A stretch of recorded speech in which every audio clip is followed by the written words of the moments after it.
Hello students, welcome to mathematics class. So in our previous class we have learnt about the different properties and we did some questions of exercise 1.1. I have also given you some of the questions of exercise 1.1 as your homework. So let's take a look at our homework and what was the right answer. So first question was question number 8.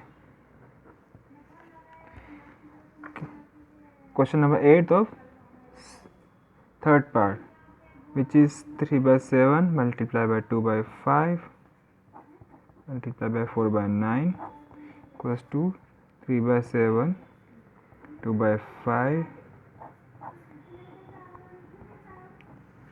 Okay, this was our question. We have to write the name of the property which is using here.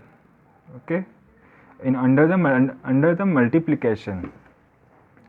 So you already understand that this is the associative property.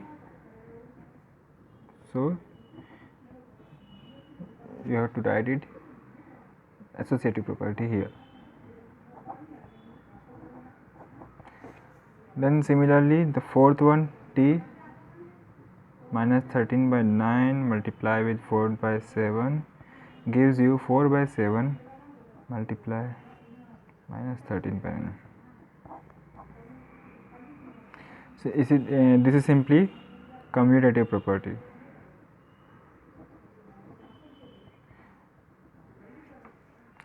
This we have already learned that why this is a commutative property, why this is a associative property. Okay, so I am not going in details here.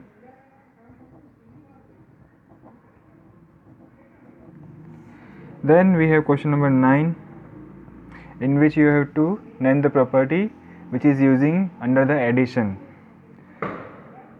Okay, so first is, I am not writing the question. First is first answer is commutative.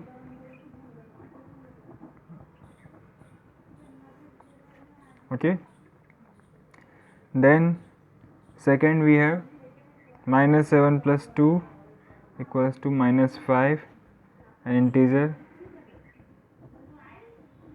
Okay, which is of course a closure property.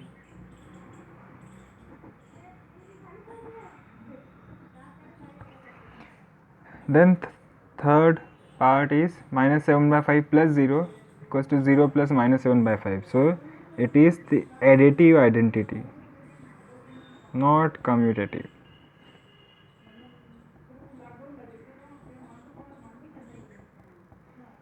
Why it should be additive identity, not the commutative? Okay, so let's take a look. As I already told you in our previous lectures, that the additive identity is a number in which any number you can, additive identity are those number for which if you add a number in it you will get the same number. Okay, तो कोई से भी number में अगर हम zero को add करते हैं या फिर एडिटिव आइडेंटिटी ऐड करते हैं तो वो सम जो रहता है, सम रिमेन अनचेंज्ड. ओके, वही नंबर हमको अगर वापस मिल जाता है तो हम उसको एडिटिव आइडेंटिटी बोलेंगे. कम्यूटेटिव प्रॉपर्टी में क्या होता है कि हम इस तरह a प्लस बी लिखो या b प्लस लिखो, बात एक ही होती है, ऑर्डर मैटर नहीं करता है ना. लेकिन उसमें यह है कि नंबर सेम नहीं होता है, उसमें दो नंबर्स होते हैं, उसमें हम सम ऑपरेशन परफॉर्म करते हैं, उसका कोई रिजल्ट आता है. ओके, जैसा फर्स्ट पार्ट है, फर्स्ट पार्ट में था minus 3 by 5 plus 5 by 2 equals to 5 by 2 plus minus 3 by 5.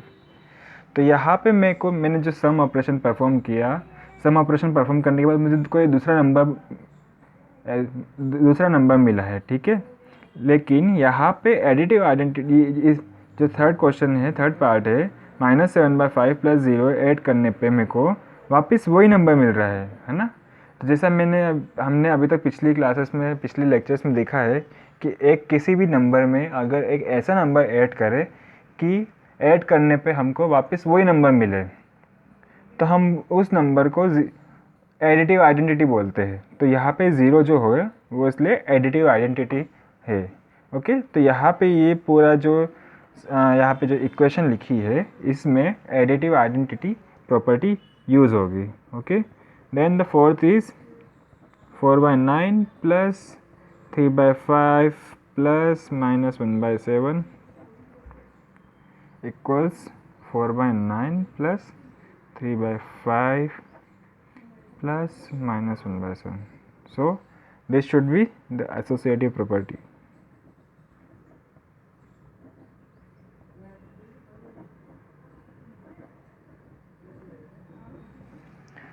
Okay, then we have the next question, 10th question, in which you have to apply the distributive property. I hope you all have done this. Okay, so I'm not going it in here with details. So then the 12th question, you have to multiply 12th question, you have to multiply 1/13 with the multiplicative inverse of 22/39. I have already told you that the multiplicative inverse is simply the reciprocal of the number. So you have to multiply 11/13 with the reciprocal of this number, which is 39/22. So 11/39 multiplied by 39/22 simply gives you 3/2. Okay, so 3/2 is the answer of this question. Then the next question, 13. Which number should be multiplied with -7/11 to get the product 1? As we already discussed in our previous lecture, you have to find the multiplicative inverse of -7/11, which is of course -11/7 answer. Similarly, 14th question, you have to find the additive inverse of -5/11. So the answer should be 5/7. Now in 15th question, as I have done the first part, second part was your homework. So I have already told you that you have to verify this by using these values. Okay, तो हमने first part किया था, उनमें A B C की ये value रखी थी यहाँ पे, और सिंपली मल्टीप्लाई करने के बाद में हमने रिजल्ट देखा था, तो वो LHS और RHS की वैल्यू सेम आ रही थी, तो हमने बोलता कि हैंस वेरीफाइड। और जब मैंने आपको ये भी बताया था कि जब भी वेरीफाई के क्वेश्चन होते हैं, वेरीफाई करने के आते हैं या हमको शो करने के होते हैं कि we have to show that या और else we have to prove that, तो उस केस में उन क्वेश्चंस में हमेशा जो LHS और RHS है वो हमेशा इक्वल होंगे। आप ध्यान रखिएगा, अगर आपका इक्वल नहीं आ रहा तो आप कहीं ना कहीं पे मिस्टेक कर रहे हैं, जैसा कि मैंने बहुत सारे स्टूडेंट के आंसर में देखा है। ठीक है, तो आप उसको चेक करिए, फिर से करिए, नहीं हो रहा था। ठीक है, इसलिए मैं ये क्वेश्चन आपको रिपीट करके यहाँ पे सॉल्व करके नहीं बता रहा हूँ। So now we will move towards our next question, which is question number 16.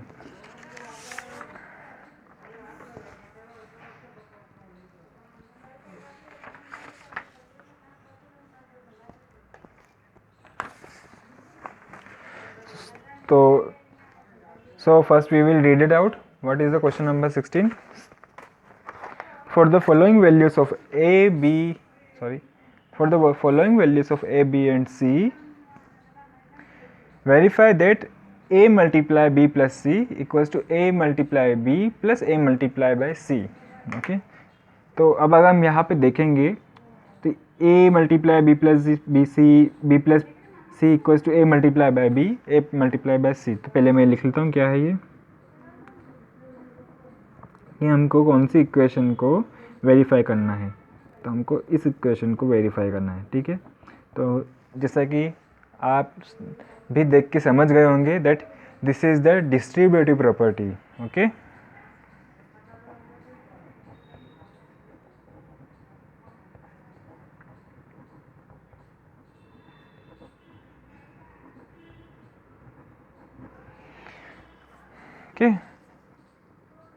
So now we just put these values in this equation and we have to show that LHS is equals to the RHS part.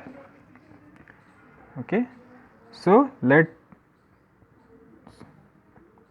first use LHS, A multiplied by B plus C. Okay, now put these values. A is 1 by 2, 1 by 2 multiply, then we have bracket here, then B is 2 by 3 plus C 3 by 7. Okay, simply we will take the LCM here.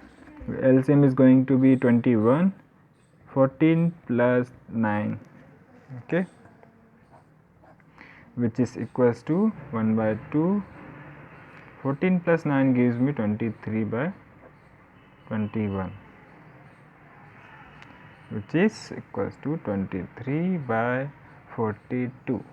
Okay, then we have RHS, which is equals to A multiplied by B plus A multiplied by C. So we have A here 1 by 2 multiplied by 2 by 3 as B, plus again A is 1 by 2 multiplied by C 3 by 7. So 2 upon 3 to the 6 plus 3 upon 7 to the 14. Okay, so I can, or simply 1 by 3. So I have to take this LCM of this. So 14 3s are 42. LCM 14 plus 9, which is again equals to 23 by 42. So if we see this here, this is LH, our LHS, this is our RHS. So we conclude that LHS is equals to RHS. Okay, so hence it is verified.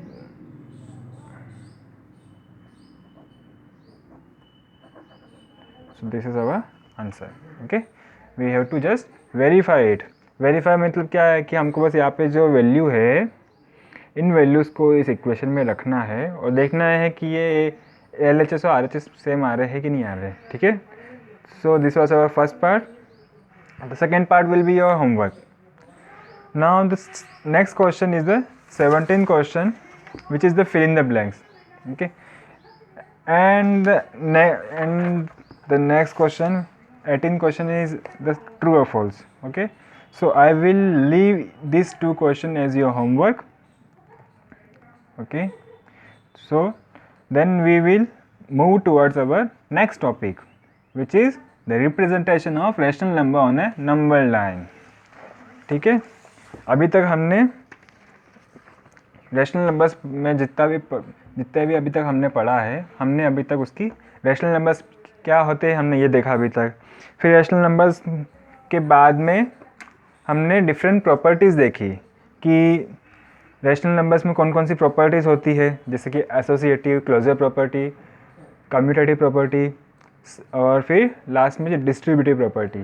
Okay, सो अब हम क्या करेंगे, अब rational numbers को हम number line पे देखेंगे कि नंबर लाइन पे रैशनल नंबर को कैसे रिप्रेजेंट करते हैं. So in our previous classes you already know about the natural number. Okay, natural number को अगर नंबर लाइन पे कैसे डिनोट करना है वो आपको पता है. नेचुरल नंबर्स क्या होते हैं, 1 2 3 4 एंड सो ऑन. ओके, तो एक नंबर लाइन मैं यहाँ पे ड्रॉ करता हूँ. ओके, अब ये नंबर लाइन, नेचुरल नंबर कहाँ से स्टार्ट होते हैं, नेचुरल नंबर स्टार्ट होते हैं 1 से. तो ये जो पहला जो नंबर होगा मेरा वो 1, फिर second number is 2, then 3, then 4, 5, 6, 7, 8, 9 and so on. अब ये तो बहुत सारे नंबर्स होते हैं नेचुरल नंबर्स में. मैं कितने नंबर लिखूँगा, मैं तो बहुत सारे नंबर तो इस पेज पे लिख नहीं सकता ना, कि पेज की भी एक लिमिट है, यहाँ पे ख़त्म हो जाएंगे. तो एक बार में मैं कितने नंबर लिख सकता हूँ, तो अब उसकी भी एक लिमिट है। तो अब मैं कहाँ तक इसको एक्सटेंड करूँगा, तो मैं क्या करूँगा, मैं इसको यहाँ पे एक एरो बना दूँगा इस तरह से, ठीक है। तो इस एरो का मतलब है कि ये जो नंबर लाइन है ये आगे एक्सटेंड है और आगे तक जा रही है, ओके। कहाँ तक जा रही है, जहाँ तक नेचुरल नंबर जा रहे हैं, ओके। जहाँ तक नेचुरल नंबर से वहाँ तक ये नंबर लाइन जा रही है, और उसी तरह जो नंबर से वो भी आ रहा है। जैसे यहाँ पे और आगे करूँगा मैं तो 11 12, फिर यहाँ पे मैं एक पेज और लगा देता हूँ। अगर मैंने ऐसे एक पेज लगा दिया और फिर मैं नंबर लाइन को एक्सटेंड कर दूँगा, तो फिर और आगे लिख सकता हूँ मैं, okay, isn't it. So this was about the representation of natural number on a number line. Okay, how to represent a whole number on a natural number, or sorry, whole number on a number line? तो हम वो भी देखते पहले कि whole numbers को अगर हमको नंबर लाइन पे रिप्रेजेंट करना है तो वो कैसे करेंगे। होल नंबर्स को आप पहले भी जानते हैं, this are your our whole numbers. So we will draw a number line here. So the first whole number is 0. तो यहाँ पे 0, then 1, then 2, then 3, then 4, 5, 6, 7, 8. Okay. Similarly whole numbers बहुत सारे आते हैं, तो मैं इसको कहाँ तक लिखूँगा, तो मैं इसको एक्सटेंड करता हूँ नंबर लाइन को, मेरी ऐसा एरो कि आगे तक जितने भी होल नंबर्स है वहाँ तक ये नंबर लाइन एक्सटेंड हो सकती है, ओके, ठीक है। तो नेचुरल नंबर्स को कैसे रिप्रेजेंट करते हैं आपने देख लिया, होल नंबर्स को कैसे करते हैं आपने ये भी देख लिया, ओके, ठीक है। फिर हमारे पास आते हैं इंटीजर्स। तो अब हम इंटीजर्स को भी देख लेते हैं कि इंटीजर्स को कैसे डिनोट करते हैं।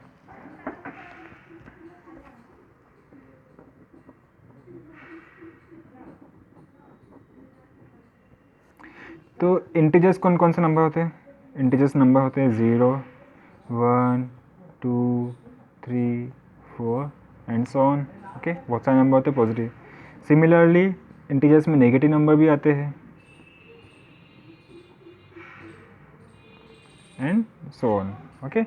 नेगेटिव में भी बहुत सारे नंबर है और पॉजिटिव में भी बहुत सारे नंबर है। मैं कितना नंबर लिखूँगा, है ना। So number line, first we have a 0 here, at the middle of the number line we have 0, then 1, then 2, then 3, then 4, okay.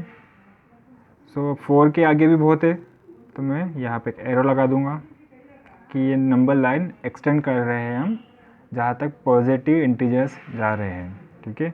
Similarly यहाँ पे negative number -1, -2, -3, -4, okay.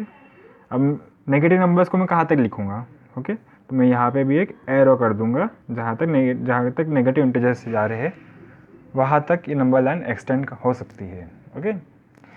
So this is the representation of integers on a number line, but we are learning about the rational numbers, so then let's come to the rational number part.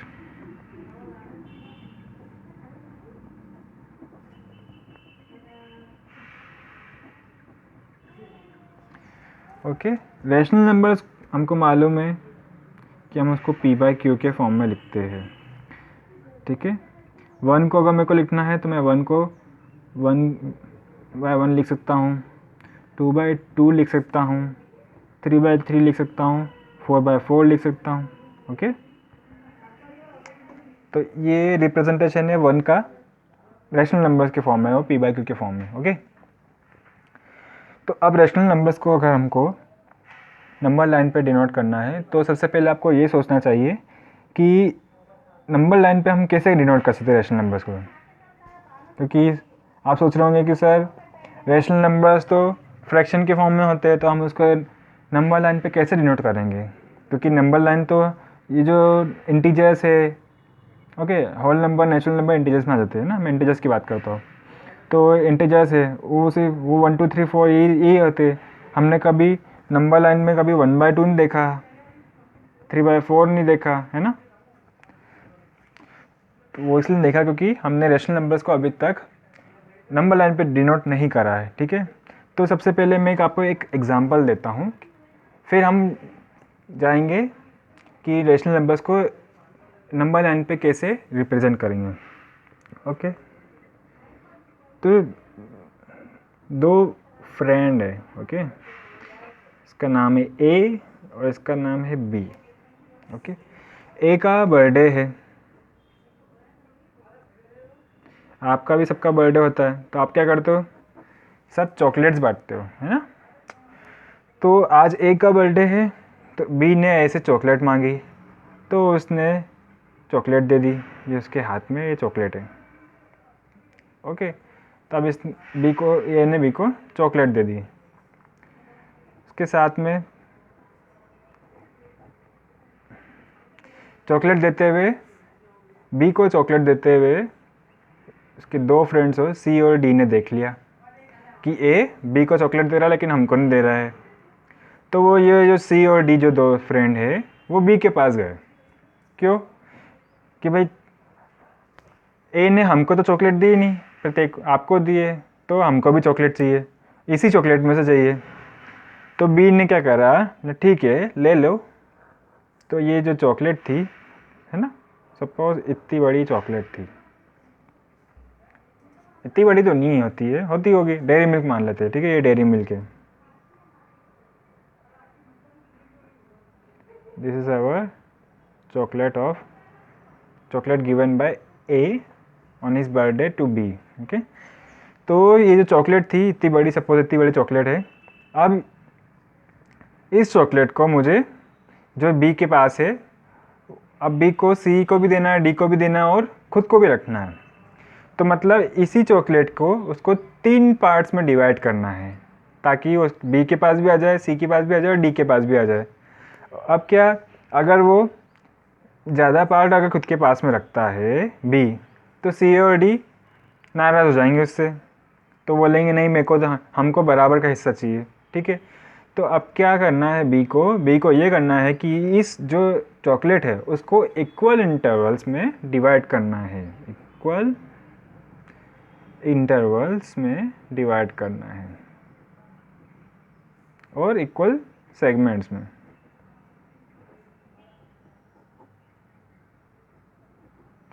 ठीक है, इस chocolate को छोटे छोटे parts में करके 3 part में divide करना है कि वो तीनों इक्वल हो, equal parts, equal segment, equal intervals और equal parts, all are same. ठीक है, तो अब कैसे करेंगे इसको।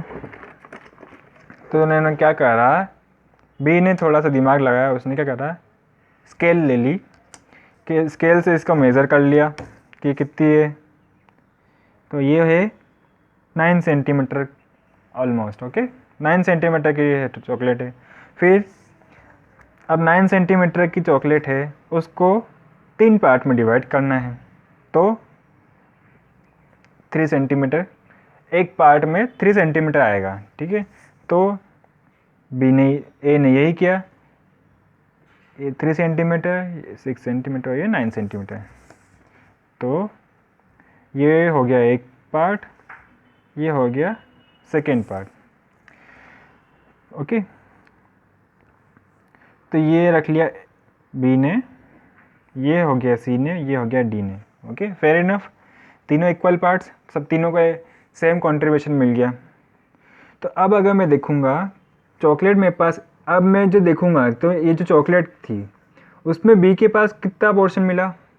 तो अगर पहले पूरी एक चॉकलेट थी बी के पास में, फिर उसने उस चॉकलेट के 3 हिस्से कर दिए, तो मतलब बी के पास में 1/3 पोर्शन आया। सिमिलरली सी के पास में एक चॉकलेट का एक हिस्सा आया, मतलब इसके पास भी 1/3 हिस्सा आया, और same goes for D. Okay, अब अगर मैं इसको मेज़र करूं, जैसे मैंने यहाँ पे करा, ये 0 मान, यहाँ पे सपोज मैंने 0 से मैंने अभी मेज़र किया, फिर ये 3 सेंटीमीटर था, ये 6 सेंटीमीटर, ये 9 सेंटीमीटर था। ओके, तो मैं यहाँ पे 3 को लिख सकता हूँ 3/9, 6/9, 9/9 रैशनल नंबर के फॉर्म में क्यों लिख सकता हूँ? क्योंकि ये जो 9 सेंटीमीटर की स्केल थी, उस 9 सेंटीमीटर का ये 1/3 पार्ट है। ओके, है ना, 1/3 पार्ट। 1/3 पार्ट कितना है उसका? 3/9 इक्वल्स टू 1/3 पार्ट है। ओके, सिमिलरली ये जो सी के पास में जितना है, बी और सी के अगर मैं डेयरी मिल्क का जो पोर्शन है उसको मैं अगर साथ में करूँगा तो मेरे पास कितना पार्ट होगा? वो होगा 1/3 पार्ट बी का, 1/3 पार्ट सी का, isn't it? 1/3 plus 1/3 gives me 2/3, तो ये होगा 2/3। इसको अगर आप स्टैंडर्ड फॉर्म में करेंगे तो ये 2 टाइम्स 3 एंड 3 टाइम्स 3, ओके, तो 2/3 यहाँ पे भी हो जाएगा। फिर अगर मैं ए बी सी और डी का पोर्शन को अगर मैं साथ में वापस लिखता हूँ तो मतलब ये पोर्शन और ये पोर्शन, इन तीनों को अगर साथ में लिखूँगा, मतलब कि अगर मैंने बी की डेयरी मिल्क, सी की डेयरी मिल्क और डी की डेयरी मिल्क मैंने वापस साथ में रख दी एक साथ में, तो मेरे को क्या मिलेगा? मेरे को वापस पूरी डेयरी मिल्क मिल जाएगी वैसे की वैसी, isn't it? So this will goes me, this is the 3/3 part, है ना। 3/3 पार्ट मतलब कि 1, क्योंकि ये पूरा एक डेयरी मिल्क हो गई, है ना। आप इसको एक बार फिर देखिए, अगर मैं इतनी डेयरी मिल्क की बात करता हूँ, सिर्फ इतनी, है ना, ठीक है, सिर्फ जितना बी के पास में थी, तो बी के पास में पूरी डेयरी मिल्क का सिर्फ 1/3 हिस्सा है। ओके, तो ये जो है ये 1/3 हो गया।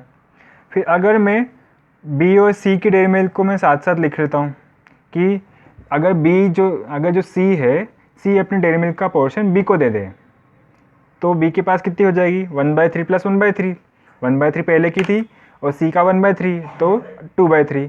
तो ये अब मैं जो बी है उसके पास में इतनी डेयरी मिल्क हो जाएगी। तो इतनी डेयरी मिल्क जो है उसको हम इतनी जो इसका मेजरमेंट अगर हम करेंगे तो ये होगी 2/3। ओके, फिर अगर जो डी है वो भी अगर डेयरी मिल्क अपनी खुद की जो डेयरी मिल्क है वो भी वापस अगर बी को दे दे, तो बी के पास में ये हो जाएगा 1 2 3। अगर वो साथ में लिखेगा तो 1/3 दिस पार्ट, ये भी 1/3 है और ये भी 1/3 है, तो अब उसके पास कितनी हो गई? 1/3 plus 1/3 plus 1/3 equals to 3/3। Okay, हम इसको रैशनल नंबर के फॉर्म में लिख रहे हैं सिर्फ हम, ठीक है। इसको कैंसिल करेंगे तो इसको 1 मिल जाएगा, हमको मालूम है, क्योंकि एक डेयरी मिल्क मिलेगी हमको मालूम है ना, लेकिन हम इसको रैशनल नंबर के फॉर्म में लिख रहे हैं। तो अब हम देखेंगे, अगर हम देखा कि एक डेयरी मिल्क को हमने डिवाइड करके देखा, डिस्ट्रीब्यूट किया इक्वल पार्ट्स में, तो हमने उसको देखा कि हम एक नंबर्स को रैशनल नंबर के फॉर्म में डिनोट कर पा रहे हैं। ओके, तो अगर मैं इसको नंबर लाइन पे देखूं, ओके, अगर सपोज़ यहाँ पे मेरा नंबर लाइन पे 0 है, यहाँ पे नंबर लाइन में मेरे पास 1 है, ओके, और नंबर लाइन आगे तक जा रही है, तो अब और इस 0 से 1 के जो लेंथ है इसको अगर मेरे को 3 पार्ट में, 3 इक्वल पार्ट्स में डिवाइड करना है तो वो इस तरह से होगा। तो पहला पार्ट ये, ठीक है, 3 पार्ट में इक्वल पार्ट में डिवाइड किया, जैसे मैंने भी बताया 1/3 1/3 1/3 हिस्सा आया, तो ये जो लेंथ है ये है 1/3, फिर ये जो लेंथ है ये है 1/3 और ये जो लेंथ है ये है 1/3। ओके, तो 0 से 1 की लेंथ हुई 1/3। ओके, अब यहाँ से लेके यहाँ तक मैं इसको यहाँ पे A से डिनोट करता हूँ, यहाँ से इसको B से करता हूँ, यहाँ पे C से करता हूँ। तो 0 से A तक का जो डिस्टेंस हो गया, जो लेंथ हो गई, वो 0 प्लस 1/3 हो गया। यहाँ से जो 1/3 इसको हमने ऐड कर दिया। फिर 0 से B तक की डिस्टेंस कितनी हो गई, लेंथ कितनी हो गई, तो ये 1/3 प्लस दिस 1/3, तो 1/3 plus 1/3 gives me 2/3। Okay, so similarly 0 से C की डिस्टेंस कितनी हो गई, 1/3 plus 1/3 plus 1/3 gives me 3/3। Okay, तो आपने ये देखा कि हम एक नंबर लाइन है, ठीक है, 0 से 1, ये 1 और ये 0, उसको अगर हमने 3 पार्ट में डिवाइड किया तो इक्वल इंटरवल्स में किया तो हम उसको नंबर लाइन, तो उसको हम रैशनल नंबर्स के फॉर्म में लिख सकते हैं। ओके, तो इस तरह से कुछ आप नंबर लाइन को रैशनल नंबर्स को नंबर लाइन के फॉर्म में लिख सकते हैं। ओके, ये तो था एक एग्जांपल। बाकी जो एग्जांपल है वो हम हमारे कल की क्लास में देखेंगे, कल के लेक्चर में देखेंगे। ओके, सो उससे पहले मैंने पिछले लेक्चर में एक टास्क दिया था आपको कि जो भी स्टूडेंट के मुझे सबसे ज़्यादा होमवर्क मेरे को मिलेंगे, मैं उसे मेरी तरफ से, ओके, सिर्फ मैथमेटिक्स सब्जेक्ट की बात कर रहा हूँ मैं, मेरी तरफ से, बाकी सब्जेक्ट की बात नहीं कर रहा हूँ मैं। ओके, ये मेरी personal, on my behalf I will give that student a price और अ गिफ्ट और a treat from my self. Okay, तो उसके लिए उसके बाद में मेरे पास में कुछ स्टूडेंट्स के कॉल आए हैं और कुछ पेरेंट्स के भी कॉल आए हैं कि सर अभी तक हमारे लड़के ने या लड़की ने, स्टूडेंट ने, कि वीडियोस नहीं देख पाए। क्योंकि सर हमारे पास में बुक्स नहीं थी, हमारे पास में इंटरनेट कनेक्शन नहीं था, तो हम उससे नहीं देख पाए। ठीक है, और उनके जो बहुत सारे वैलिड रीज़न उन्होंने दिए हैं। So it would be unfair for those students. Okay, so what I am going to do is I am going to restart the counting of your homework. okay, तो आज क्या डेट है? आज date है आपकी 16। ओके, सो here 16 from 16 जून से लेके आपके जो स्कूल्स खुलेंगे, हमारे जो स्कूल ओपन होंगे, उस डेट तक जिस स्टूडेंट के मुझे होमवर्क सबसे ज़्यादा मिलेंगे, मेरी तरफ से उसे एक ट्रीट मिलेगी या प्राइज़ मिलेगा या कुछ भी मिलेगा। ठीक है, और एक बात और कि ये ज़रूरी नहीं कि वो एक स्टूडेंट हो। अगर मुझे सपोज़ मेरे को 3 स्टूडेंट के होमवर्क सेम मिलते हैं, जैसे कि अगर 8 होमवर्क इन तीनों के मिलते हैं मेरे को, तो मैं इन तीनों को मेरी तरफ से गिफ्ट या प्राइज़ या ट्रीट दूंगा। ओके, तो सो this is not about a single student, this is all about the homework. Okay, जिसके सबसे ज़्यादा होमवर्क मिलेंगे उसको मेरी तरफ से प्राइज़ मिलेगा। Okay, so be ready to it. तो आज हमने देखा कि रैशनल नंबर्स को हम नंबर लाइन पे रिप्रेजेंट कैसे कर सकते हैं। बाकी का इसके आगे का जो है हम कल देखेंगे। Okay, so see you in our next class. Have a good day, be safe at your home, good bye.